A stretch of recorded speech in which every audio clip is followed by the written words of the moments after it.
I'm Dr. Jacobi Cleaver. And I'm Dr. Jacob Wilson. And we are the OD'ing on Movies podcast. We're two practicing optometrists who love movies, and we found a way to combine our two loves into one podcast. We pick a movie, we watch it, we break it down while incorporating the optometry elements. So grab your favorite movie theater snack and let's get started.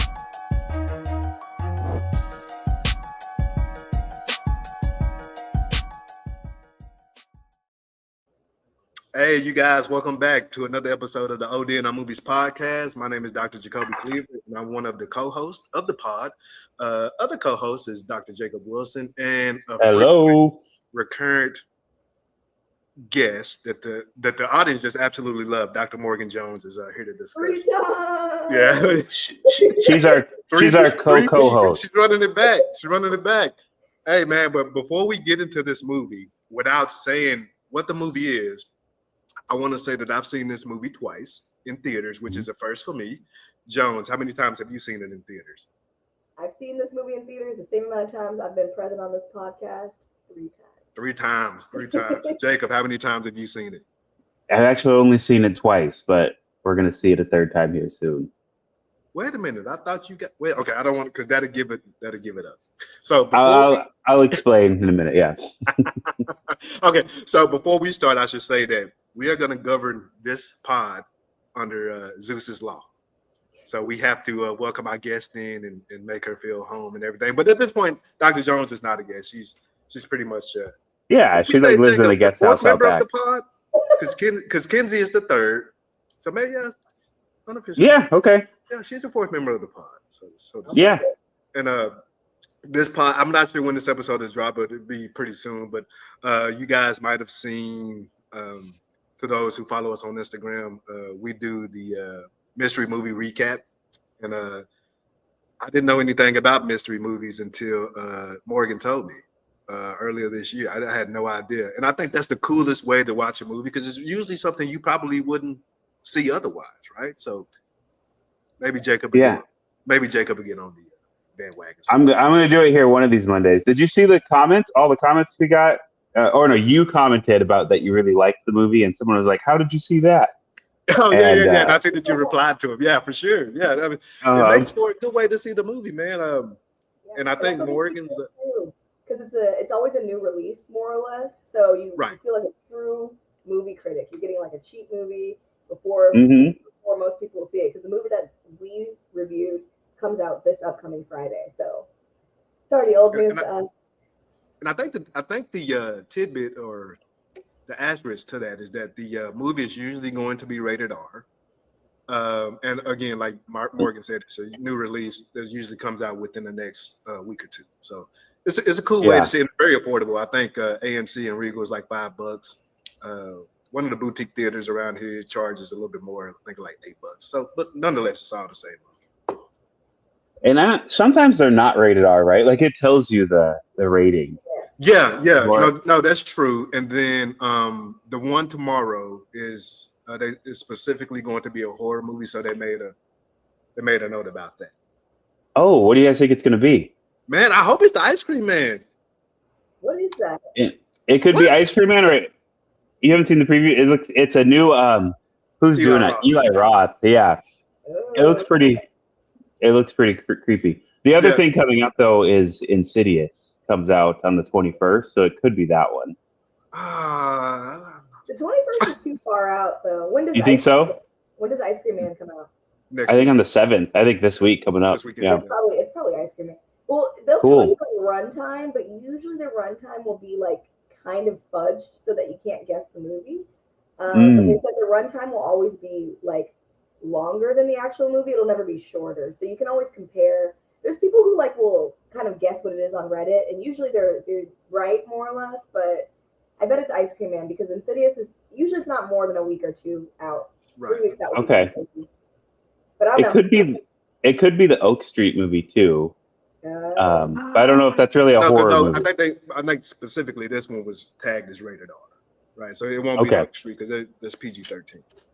Oh, I didn't realize that. Okay, cool. All right, you guys want to hear what I'm doing tomorrow night? I guess. I'm going. Yeah, whatever. I'm going to Well, we had Dr. Wall on our podcast a couple weeks ago. Oh yes. And she's a foodie, like a real legit Instagram food influencer. And tomorrow's my 7th anniversary with Jenny, and so I asked her where we should go, and Jenny really likes sushi. So hopefully I say this right. We're going to a place that does sushi omakase style. Mm-hmm. Have you guys heard of that? I have not. No, you have, because it's in the movie. Remember? It was in One Night Only. Oh yes. It was like a little running gag in the movie. So Yeah, that's really? right. When they go to, and I don't want to ruin it, but yeah, you're absolutely right, Morgan. It was. Yeah, oh, okay. Left out. No, that's fine. I think it's going to be good. I am not that adventurous, and Really? so we'll see. Not with food. So I was literally a chicken tender kid, like until I got married, pretty much. Like everyone's at a fancy restaurant.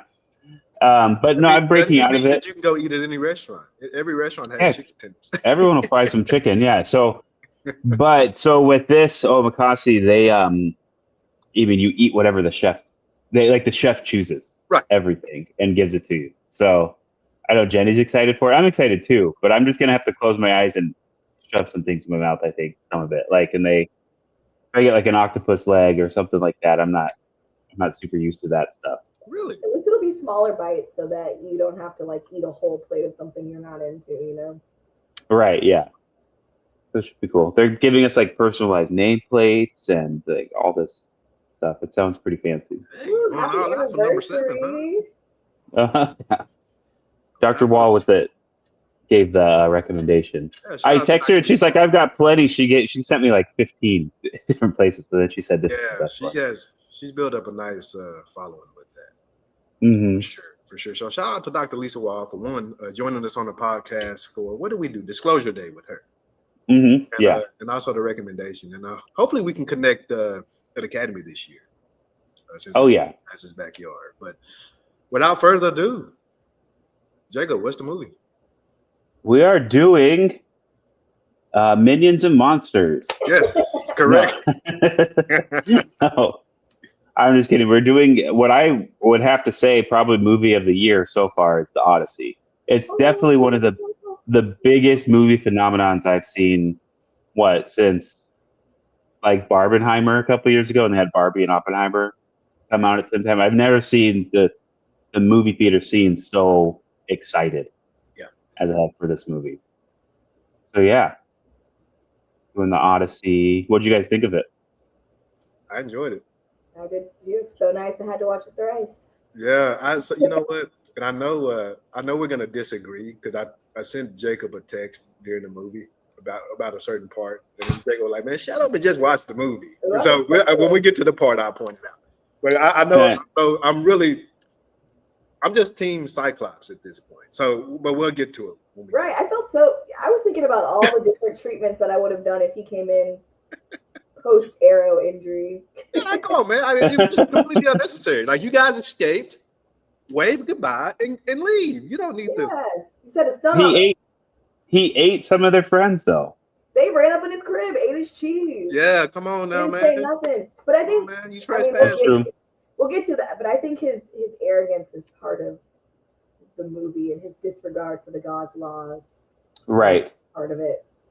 Well, I think that's a part of the original poem a little more than it is the movie. Odysseus isn't really supposed to be this like self-reflective, changing man throughout the book. He is just kind of egotistical throughout. But I like the change for the movie for sure. But I don't know. I'm not too worried about the Cyclops. He'll be all right. No, he won't. I don't think he was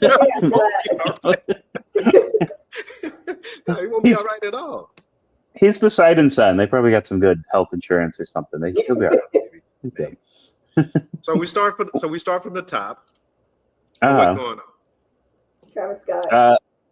Travis Scott is the first frame of the movie. Straight up. They unfortunately did not play Fiend. I was hoping they were going to play Fiend at some point, but But yeah, Travis Scott opened up the movie, and he's reciting Odysseus' story as a poem, as oral poetry, which is how the Odyssey was originally told and passed down. Have you guys heard Christopher Nolan talk about why he chose to include Travis Scott for that? Yes, No, I have not. He felt like Baird's bringing out history through stories, and he feels like rappers are like modern day. Yeah, he thought. I don't know if I'm. Yeah, right. He felt that rap was our modern day, like oral poetry. Okay. And so having a rapper being the bard in the movie would be a cool representation of that. Okay. So I thought that was pretty cool. What do you guys think of the dialogue? So we start off in Odysseus' house, and he's not there. You know, it's been, I think they're kind of where it's been 20 years, right? We're starting at that point. Right. And we meet Telemachus, and we meet Penelope. What do you guys think of the dialogue? I've heard a lot of back and forth on how modern the dialogue sounded. What do you guys think of that? Yeah, it's super modern. I feel like some of the insults are very modern too. Like I feel like someone said "F you" at some point, which I don't think would have been. Really? I don't quote me, but I feel like someone said "F you" or "screw you" or something like that, and I was like, "Whoa, this feels very modern." Yeah.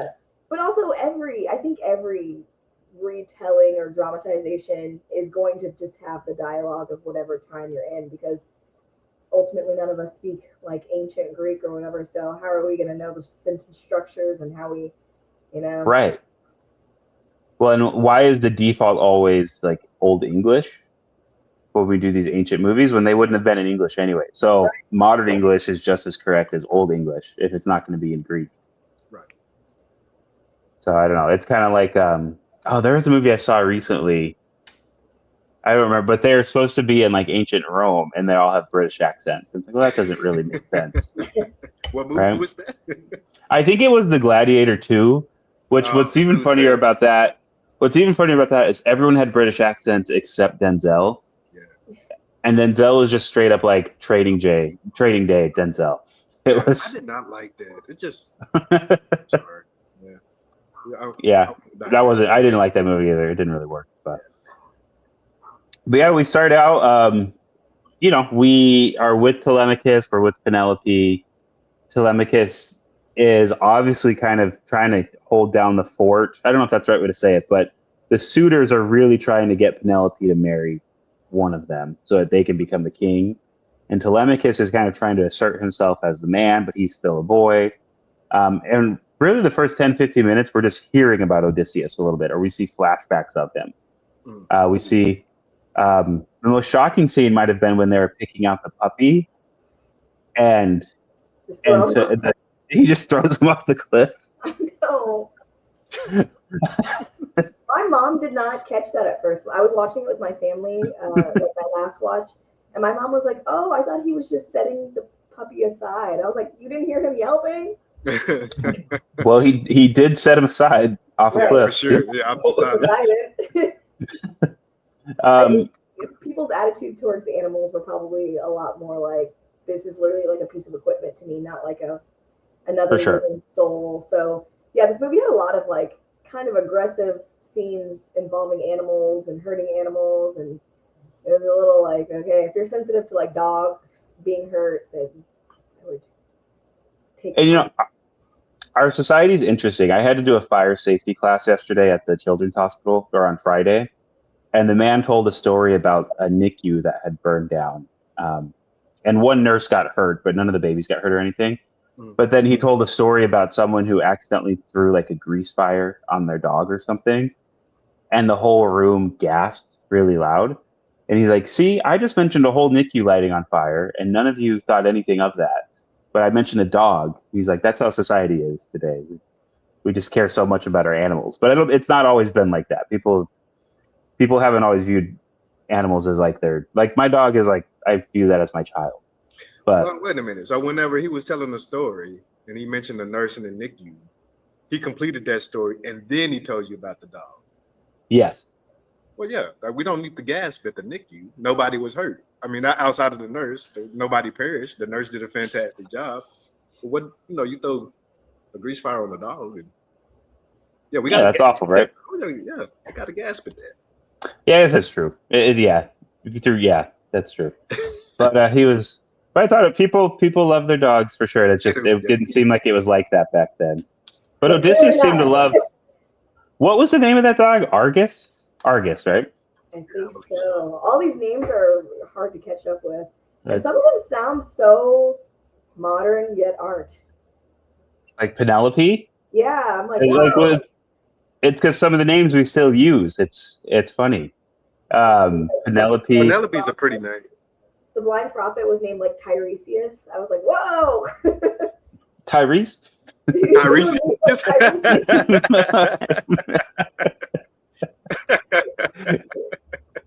Tiresias. He had a do-rag on and everything. I was like, wow. Tiresias. Yeah, which is weird. I guess I didn't catch it the first time, right? So the suitors are there. So are we led to believe that the suitors have been there every night, eating the food, for 20 drinking years? the wine for 20 years? Maybe not the full 20. Okay. Yeah. Maybe not the full 20, but maybe since they had stopped hearing from Odysseus after the war. So maybe like after like Menelaus and Agamemnon returned, I bet you the I see. probably increased, because you have to think that like half of their journey was them battling at Troy, and then the other half was their return back. So for the first 10 years, I don't think she would have had the suitors, because Odysseus was still rumored to be alive, because he was the one that thought of the Trojan horse. But like the last 10 years or 9 years, I think probably the suitors ramped up in density. Oh, you know what? We said we were going to start from the top. The first scene actually wasn't Travis Scott.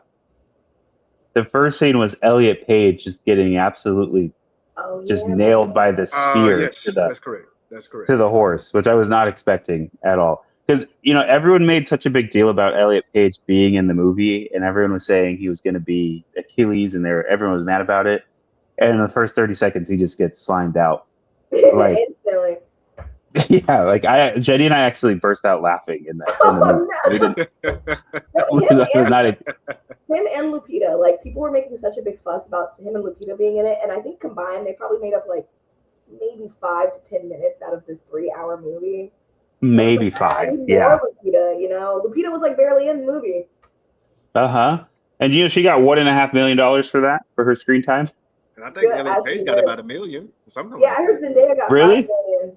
Oh yeah. I can't remember where I've seen it, but it was somewhere on Instagram. I mean, this movie was packed with celebrities, and I think part of its appeal that Christopher Nolan was like leaning on was the celebrity that was in. It is what it is, Is there any casting? Oh, go ahead. No, I was gonna say Elliot Page, even though he wasn't on screen very much, but his character was very pivotal. It was very important, and it was very important later when Odysseus talks to him in Hades, right? And it's part of what. Yeah, I guess it's where Odysseus starts to realize a little bit more the mistakes or the errors that he's made as far as interacting with humanity. Because Odysseus lied to him and got him killed basically. And he knew that was going to happen. Bro, could you imagine waking up and everybody's gone? I don't understand how he didn't know what was going on, though. I don't think he or reread the play, because how did he not know that they were going to be inside the horse? What did he think was going to happen? I think he was just told that he was going to stay behind and offer the horse as a gift, and that he was staying behind to be the one to present it. But then how does everybody, because in the actual Odyssey, I think it's understood that they're really only in the horse for like a day or so, and the ships make a U-turn so that they can come back onto the beach and make it to the gate. So I'm like, how does everybody else, how do you like spread a rumor in a camp and then hide it from one person? From one person? Yeah, I guess maybe my modern brain doesn't grasp that concept. Yeah, that might be a little bit of a plot hole. Nah, because I was under the impression that they just left him. Like, am I wrong in thinking that? I felt like he woke up and everybody was gone. He knew that he was going to die. I just don't think he knew what for. I think he knew. Yeah, I think they told him that he would be staying behind to offer the horse as a gift. Yes, but if anyone more than who was like in the know knew about it, I think that's more chances for it to go wrong. And maybe they were afraid that under duress he would admit to what was truly inside the horse, like if they tortured him or something. So I do understand. Ultimately, Odysseus was doing the clever thing or the quote unquote right thing to win. But I don't know. I think this is, and we'll get into it. I think that this is part of my problem with Odysseus. Like, at times, he's seen that people, his own men or warriors, soldiers, were expendable, dispensable. Yeah, and then he would try to quickly correct what he was doing, hence the Cyclops, and blame it on, well, we lost a lot of men in there. Like, bro, you trespass like you in his home, right? So, right. But we'll get to that. Got into his cheese. That's crazy. That cheese looked nasty too. I would eat it. It all looked, everything that really looked nasty. I didn't their teeth brushed, clothes washed. It was funky. The food Cersei gave didn't look appetizing to you. The way it was some kind of meat. If that's what you want to call it. I don't know if it was chicken. Yeah, it was something. Disgusting. Yeah, I don't. Or something. Oh, okay. And they was getting down on it too, man. Like, oh man, I ain't never been that hungry. Never. Were there any casting choices that you didn't particularly like in the movie? Charlize Theron as Calypso was very distracting. She just had too modern of a face and candor, and she was just there like, "What do you remember? Eat the lotus. Okay. Don't eat the lotus."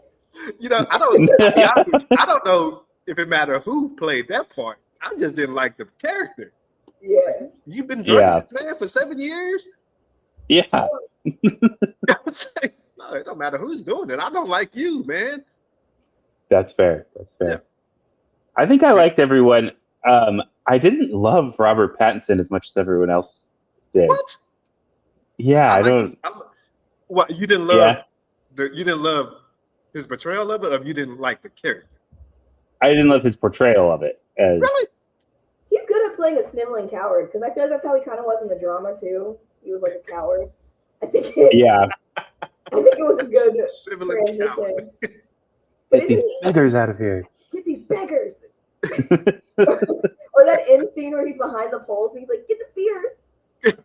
Oh yeah. He's such a wuss. What a coward. I like Robert in that. Yeah, I did not like him, but I don't know. I could almost picture like someone else playing that. He didn't seem like as sniveling. He didn't seem as like cowardly to me as he could have been. But I don't know, maybe that's because I'm thinking of like him as being like Batman or Edward Twilight or something. Batman persona. Honestly, okay, my hot take might be that I also didn't really like Tom Holland in this role. I've heard people say that they didn't. They thought his performance was kind of flat. It was just very like, I didn't really see any range of emotions. I feel like he's too, like, he's a good Spider-Man because he's a very optimistic, like he's good at playing optimistic, hopeful, like cheery, chippery. I feel like what was going on was a little more dark than what his range was. And then you see his like baby face. Yeah, it was like, I agree. It could have been. Have you seen the 97 version of the Odyssey and that Telemachus? I've seen the beginning of it. That Telemachus just looks like he's cracked out the whole time. Like he's strung out. I wasn't expecting to say that. Yeah, like version, Vanessa Williams is Calypso. Really? Mm-hmm. Okay. So, see, Black people have been playing these roles in these adaptations with no issue before. Yeah. It's just the climate that we are currently in. If you feel so strongly about it, to where you wouldn't watch it, then that's fine. But keep missing out. But obviously, people are watching it because we're at almost $700 million already. So. Yeah, and I just seen yesterday that this movie hasn't even been released in major international markets yet. Really? Yeah. I think they said in Asia it hadn't even been released yet, and it's supposed to be coming out pretty soon. And they have over 400 IMAX theaters over there. So we'll see. Why do they have so many IMAX theaters? We only got 25. I don't know. Maybe we should make it a mission. We need more 70 millimeter. Like we don't even. Jones and I are in Houston. We don't even have one close to us. And there's one in like San Antonio and Dallas. Dallas, yeah. Which I refuse to go to Dallas for anything. So that's just not going to get watched. That's not true. You was just in Dallas at the beginning of the summer. That's true, but I didn't like it. I mean, anyways, enough about my Dallas hatred. I don't even know what part of the movie you're on. So I think we're about to get to the Cyclops. I think. Oh yeah, I'm ready for this part. Yeah, we can go through each of his trials. Okay. Yeah, we can do that. We're at Cyclops. Yes. I'm team Cyclops. Odysseus didn't have to do what he had to do. So you're on the Cyclops' side. I am. Okay, that's fair. I think. What did you think of the Cyclops itself? Did you think it was done well? Yeah, for sure. Yeah. Yeah, it was a real 60-foot puppet or whatever in a cave. Yep. Yeah, and I think they said minimum CGI that was used for it. No, I think they did a fantastic job with that. Yeah. He was. Yeah. No, go ahead. I was honestly, the whole time I was thinking about what kind of vision he would have, having like one vertically placed eye. Like. Yeah. I thought that was a cool way to do it. Rather than just like one eye, one normal eye, it was like he was deformed, right? Like he was missing an eye, and then he had some kind of like, some kind of deformity, birth defect, where his eye was like this. I thought that was kind of cool looking. So you would assume that he's not seeing the world as we see it. He's seeing it vertically. I honestly don't think he would be seeing it vertically. I honestly feel like he'd be seeing it so very limited. Like maybe he doesn't have a lot of peripheral vision. Like maybe he has almost like he has glaucoma, like a very pinpoint-esque. Well, this might be a good moment, like optometry moment. Oh, look what I got. So just handy. You got an eye model handy? I do. The oblique muscles, right? We got our superior and our inferior there. Yeah, and our inferior obliques. They help with the torsional movements of our eyeball, right? Okay. And that's why, like, if I tilt my head to the side, I can still see straight up and down. Like my vision doesn't change like that. Yeah. That's a true optometry moment. Yeah, I don't think his vision would become like rotated or anything. I think he would still see, but it would just be limited, Okay. Yeah, I think it would be limited, but I think his oblique muscles are probably working overtime to keep his vision straight. Yeah. I would say. And then he obviously has no depth perception, so it's interesting that he was able to like easily pick up and eat some of these soldiers with like barely any cave lighting. We know he can't. Well, he probably knows every inch of his cave. He probably knows that perfectly. That's true. Yeah. But they're also but why can people that are monocular? Why can they still? They don't have depth perception, but they do have monocular cues. When I first seen it, I was like, can he see in the cave? Because I felt like he was just kind of feeling around, and then he just happened to pick up a soldier.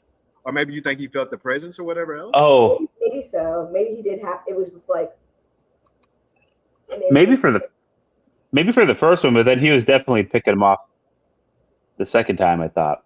Oh yeah, for sure. Yeah. My thing also is, could he not hear? Because they were whispering their plans quite loudly near his ear. They were like, "All right, wait, we can't stab him because of the." I'm like, "Yo, bro, they was about to off the Cyclops, and then Odysseus was like, "Wait, what about the big rock? Oh yeah, what about the big rock?" Right. That was keeping them blocked in. They was about to and then they just stabbed him right in the eye. That was a hot coal. That was a thermal penetrating injury. Honestly, that would have been an open globe. Yeah, I probably would have lost that. He's out of there from. Like the Cyclops is out of there from that. Yeah. No. Well, and you know what? But that's not the part I had the problem with. What was it? It's when he shot him with the arrow. Yeah, he didn't need to do that. That was like insult to injury. But do you think he still would have asked Poseidon to curse them, even if he hadn't done that? I think he still might have asked him to curse him. Well, the gods were like also taking sides in this war, and Athena favored Odysseus, and I think Zeus did as well. So I don't think. even if Poseidon cursed him, I don't think Zeus would have allowed any of them to kill him. So he would have, I mean, he had a really bad time. But I think he had a bad time because the Trojan horse violated all like principles of law. Like I think without shooting the Cyclops, he would have still been screwed either way. Yeah, I think that's probably true. I don't know if I agree that Athena was on Odysseus' side, but we can get to that a little later. Okay. Yeah. So my cousin went and watched it yesterday, and he was texting me back and forth, and we got on the point of, and we'll get to it in a second. But anyway, he was like, "Man, do you know how ridiculous it sounds to say get back to the ship? Like it's like you don't have to do a lot of preparation in order to set sail and stuff. So like there's gonna be casualties every single time. Every single time. Like when they're messing with the Cyclops and they're running back and they're getting back to the ship, they got to pull up the ropes or the ties and whatever, set the sail and everything, and people got to get in a position to row. It just sounds silly. That's a good point. Yeah, they did at least as if it has a motor on it. They did at least for the Cyclops scene. There was a lot of people. They left a lot of people already on the boats. It looked like so maybe they were just ready to go once they got there. That's right, because a lot of folks escaped prior to. Right. Yeah. So there were like two waves of them escaping. So I think they originally started off with 3 boats. Yeah, I think they had 3, and then 2 of them got destroyed. I think at our next trial, right, is where they got destroyed. Right. What and okay, so for our next trial, anything else on the Cyclops before we move to that? Team Cyclops, man. Well, I think Odysseus shot him with, I mean, obviously he shot him with the arrow because the Cyclops was taunting him by spitting out his men's helmet. So they were both right. Petty. It was a petty off, you know? Odysseus said, you go low, I go to hell, okay? Like, and this is this is my problem with Odysseus, and I mentioned this earlier. Like he was okay with sacrificing because when they was doing the plan, and he said, well, we have more men than sheep. And then someone said that we're going to have to escape or they're going to have to be killed. And Odysseus didn't have any problem with that. But then when they get on the other side of the wall, he shoots the arrow and try to blame and say, well, we lost a lot of good men in there. Well, okay, but you guys trespass. I'm never going to get over that. Jacob, there's nothing you can say that make me change my mind. It's because you're in Texas. Exactly. And you have the stand your ground law. If someone comes into my house, I'm going to shoot you in the face. There's no. I'm just. Come on, they broke Zeus's law too.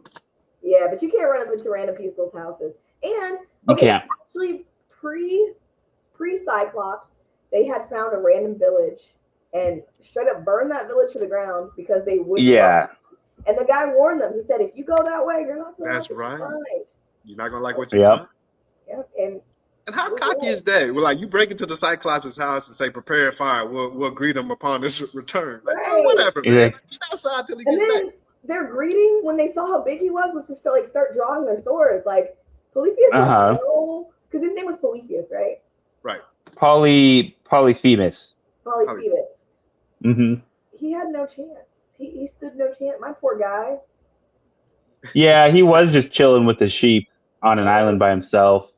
And he's the only person we saw treat animals with kindness. That's true. That's true. And Circe, I guess, technically. I don't know. But we can well, I don't know about that. But, so I'll say, I think part of the reason that him turning around and shooting the Cyclops is such a big deal, too, was that kind of turned his men against him a little bit. Or that was kind of the seed where they felt like he made Poseidon mad and everything that was happening was his fault. So the little mutiny that happened. Definitely. Yeah. Because Cyclops was praying to Poseidon. Poseidon is his father. He said, curse him. Yeah. Yeah. So, yeah, I don't know. But anyway, Cyclops is blind and they left and they go to their next place. And they go to the island of the Lastrygonians. Jacob, as an optometrist, I feel that last sentence lacks empathy and compassion.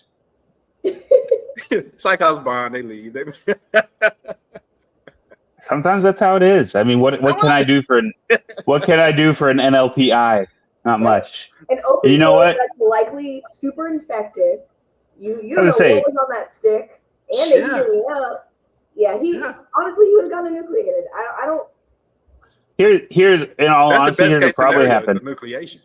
Yeah, here's what probably happened is he got an endophthalmitis. Yeah. It progressed to a panophthalmitis, spread to his brain, and he probably died. That's probably what happened. So we could see, kind of a bad day for the Cyclops, but what can we do about it? Man, I had this is gonna be a long episode. I had a patient once that had an NLPI. And for those who are listening are unfamiliar with the term, no light perception eye. There's really nothing you can do outside of that. So I had a patient one time who came in and had an NLPI, and at least at the time, like I know here in Texas, if you have a neovascular glaucoma patient, you have to refer to ophthalmology.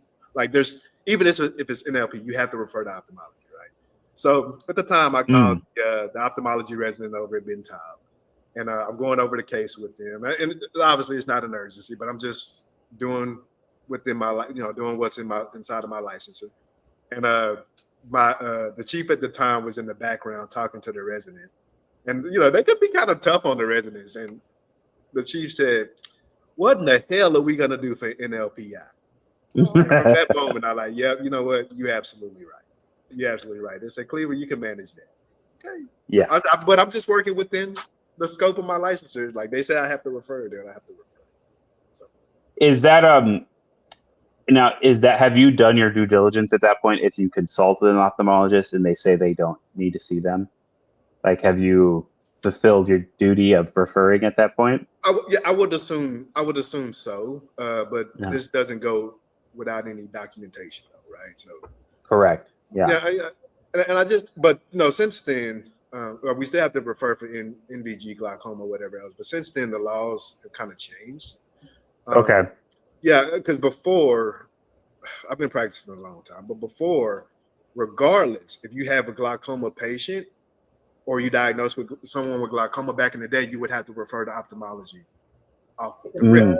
And they would have to be seen within 30, 60 days or something like that. That's nearly impossible. There's nearly impossible to do that, given the amount of people that we see in my clinic and the amount of people that the glaucoma specialist sees in their clinic, right? Like if you just send someone over to confirm that they have glaucoma, that's not very efficient or beneficial to the patient. Like because the just send back and say, okay, yeah, they got glaucoma. Continue. Right. Keep doing what you were doing, and then the patient's like, "Why did I even need that appointment?" Yeah. Okay, Cleaver. Yeah. Okay, Jones, keep doing what you was doing. Yeah, and that's just that extra burden on the patient, and the patient probably loses a little bit of trust in you. Yeah. There at that point too. So, okay, makes sense. So the second quest, the Last Dragonians. Yeah. This was my favorite scene in the movie. Yeah, for sure. So they get to this island. They find this giant child, and they're like, "Oh, if that's the child, then who are the parents?" And these actual giants, come walking out in such a cool scene. They come walking out. Now, when I saw this in 4DX, every time the giants took a step, the seat shook, and they had all this fog coming up from the floor in the theater, and they had little white, like fake snow falling from the sky too, as this was happening in 4DX. But did you guys know? I bet you Dr. Jones knows. But did you guys know how they shot this?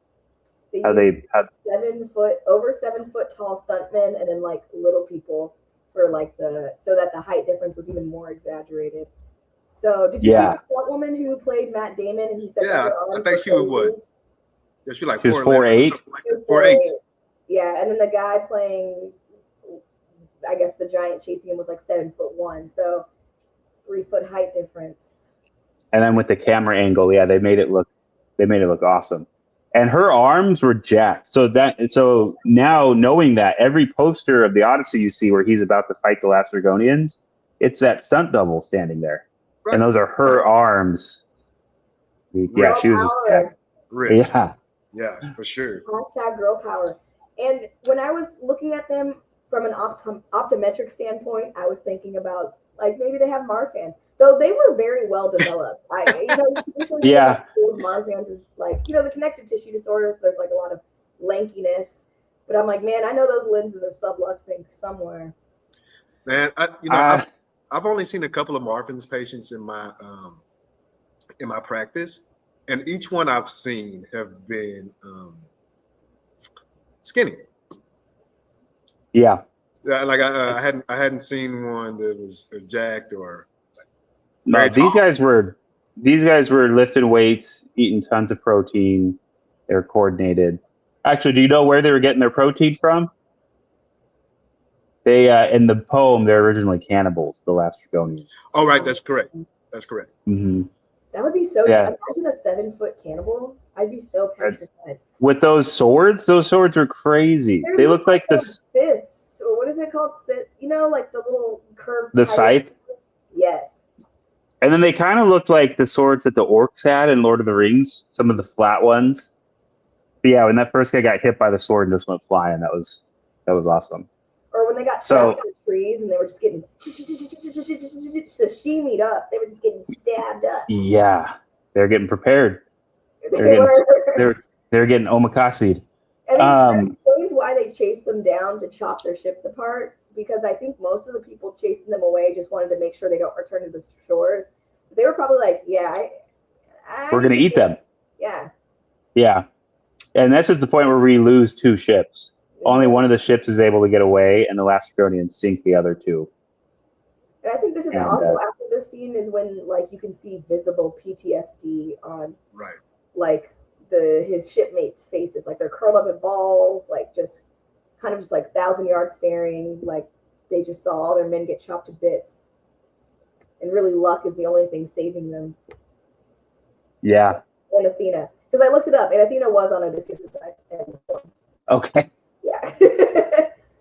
Well, the way it was portrayed, I just felt like she was mad at him and judging him the whole time. I think Zendaya's Athena was supposed to be more of a representation of his inner, like, thoughts on what he was doing. Like every time he did something that was against his morals, she would just be like, you know, shaking that head. Like that was the actual. Yeah, that wasn't the actual Athena with him. That was his conscience from them. Yeah, that was. Yeah.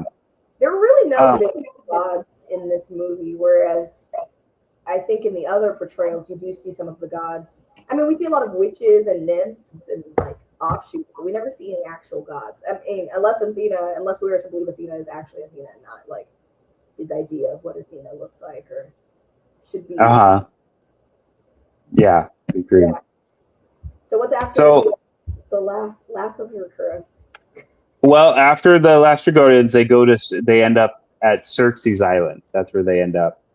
I'm wondering though, we're almost at about 45 minutes. What if we did a part 1 and part 2 on this movie? Let's do that. Great. I need to send y'all this 8-hour video of an entire retelling of the Iliad and the Odyssey. I just finished the Iliad, so I'm really curious to see like what differs in the poem, because what happens on Xerxes Island is not what goes down in the actual poem. Like in the actual poem, she seduces him and he's there for like years and they have a child together. Yeah. Yeah. And then like later on, Telemachus, I think, marries Xerxes also. Jesus. Xerxes said, I need the daddy and the son. Yeah. So. But you know, Hermes, one of the like gods that was on Odysseus' side, is I think he's the reason why he was able to break from Circe's like curse, because he gave him some sort of herb to protect him. So, I don't know why some of these gods liked Odysseus so much, but yeah, we could. I know why Athena favored him, or at least I can wager a guess based on the events of the Iliad, because y'all know the original story of what starts the Trojan War, right? Oh, I vaguely remember it. Got to that. We hadn't even touched on that shit. Yeah, we got to do. That's what I'm saying. I think a part 2 might be worth it to do justice to because this really is an epic movie, and there's not a boring part of the movie at all. We could talk about it. Right. Yeah. You know what's funny? I didn't realize how much the Odyssey and the Iliad, like Homer's writing, influences our daily lives. And I was thinking about it. Like all the tropes we see in movies today, you could probably trace them back to this. Like the scene in Xerxes Island where they turn into pigs. My first thought was, "Oh, this reminds me so much of Spirited Away." Oh yeah. No way that was not an original nod to that, or just like the concept of people. I mean, Spirited Away kind of does feel like the Odyssey because it's like spirits and gods and disrespecting them and the consequences that may come from that. And in Spirited Away, she's like there for an undisclosed amount of time. Like it's implied that she was there for years based on like the growing of the grass. So it kind of does feel like a similar tale. There's witches in that, shapeshifters, all that. So. Oh, you're right. Have you seen Spirited Away, Jacobi? No. That's a fun one. That's a classic. Studio Ghibli. That's one of the better animated movies ever. It's all Japanese. Spirited Away. Mm-hmm. Spirited Away. Yeah. There's an English dub version. Okay. Yeah. I usually like to do subtitles on those, but you can also do the dub. So. Okay, well, so yeah. we're gonna finish this episode off with them leaving the cannibals and arriving to see the witch. Arriving at Xerxes Island, and there's a little bit of a mutiny starting to happen on the beach. We can leave it there. And then throughout this time, which we'll touch on in part 2, what's his name? The son decides to go set out. Yeah, set out and go look for his dad. Yeah, Telemachus. Yeah. We haven't even talked about Agamemnon. I've heard Agamemnon. Dude, the entire time he was just like, ooh. And it's so accurate to his true character because in the Iliad, he didn't do anything. He was literally just sitting on his butt, waiting really for Achilles. Him and Achilles had beef the entire Iliad. So, the Iliad is Achilles' song avenging his fallen friend. Right. And just killing everybody. But him and Agamemnon have, a fight. Right. Really stemming over, a captured slave girl or something like that. But, there's more stuff. And then, him sacrificing his daughter for favorable winds. In the actual poem, what happens is she's 16. She tells him hey, you're going to come get married to Achilles. So the mom brings her. She thinks she's going to have a wedding, and then he just knifes her. So he's even more sick and twisted in the actual poem than they portray him in the movie. Interesting. Okay. That they should have played Fiend when those doors opened, and he was just standing there in his. He doesn't seem to ever kill anybody in the movie. I don't ever see him draw his weapon. He waits until all of his men have gone past him until he's relatively safe to Except his daughter. He killed his daughter. Right, yeah. Well, he'll kill him. Oh man, Jacob made a point to say that. And one of the reasons why his wife killed him when he came back is because he came back with a captured woman and it was hey, this is your sister wife now. Can't do that one. Said, Can't do that one. So okay, so wow. Yeah, we'll have to talk about him. His actual outfit is at the AMC that I went to. The actual one he wore in the movie. Whoa. Take a picture. So if I go back, I'll try and get a picture of the gold vertebrae and everything. Those were cool. Yeah, that's pretty sweet. That's his daughter's spine, probably. Oh, that's so cool. Oh, jeez. I mean, who else's spine would it be? I don't know. I'm just going to say the Odysseus didn't have to do the Cyclops like that. I'm stuck on that one. See, okay, and in the original play, originally the Cyclops was hey, I'm going to eat 2 of your men every single day until you're all gone. But I'm going to save you your last because you introduced wine to me. What's your name? And he tells him, my name is Nobody. So there's supposed to be other Neighbors that he has. Right. He goes outside. He's like, nobody's blinded me. And they're like, okay, go to bed. So really Odysseus's arrow shooting is when he gets onto the sea, he brags, oh, it was me, Odysseus, who blinded you. And then Poseidon was like, oh, bet. My son on my seas, say less. So yeah, I love reading the originals, the source, and seeing the dramatization of it and how he's I kind of like how Nolan kind of chopped and screwed it a little bit because I think everybody's interpretation will be different. Right. Yeah, which it should do. Yeah, the source material is good. Is there a translation specifically that you read, Jones? I'll send you guys the 8-hour the 8-hour YouTube video that I've been consuming. Okay. I'll watch it. Okay, cool. All right, you guys, this is the first time for us. We didn't finish. We cut ourselves short, and we're gonna break this down into 2 parts. This is the first for the pod. Woo, I think it's necessary. Yeah, I think it's necessary. It's the first. But yeah, you need to plan to come to Houston so we can do mystery movies. Yeah, you know what? In a way, I'm not letting you off the hook on that one. Oh yeah. No, I will go. I'll go here. They do it here too. I'll go sometime, but I'll come out to Houston. But yeah, NOA's in Houston next year, so I'll be there for sure. yeah, for sure. Oh, perfect. Yeah. NOA's in Houston next year? Okay, then I need to go. Yeah. I just got a bad optometrist. Daddy, I think you put that on upside down. Okay. I think you put that on upside down. Let's cut it. You guys, All right. the OD'ing Movies podcast will be back with part 2. Thanks a lot. Hey, Jacob, what's that thing you always say at the end? Like, subscribe, share, whatever. What is that? Oh yeah, like, subscribe, follow, everything. It really helps out, guys. If you like and like, we love that you watch our content, but if you like and you subscribe, it does a lot for us. So please do that.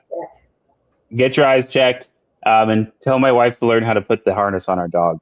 She just put it on upside down. So she's a lawyer, okay? She doesn't need to learn how to do that. Yes, she is a lawyer. Yeah, that's true. All right, you guys. We'll see you for part 2. peace out. Now play Goodbye. Fiend on the extra of this.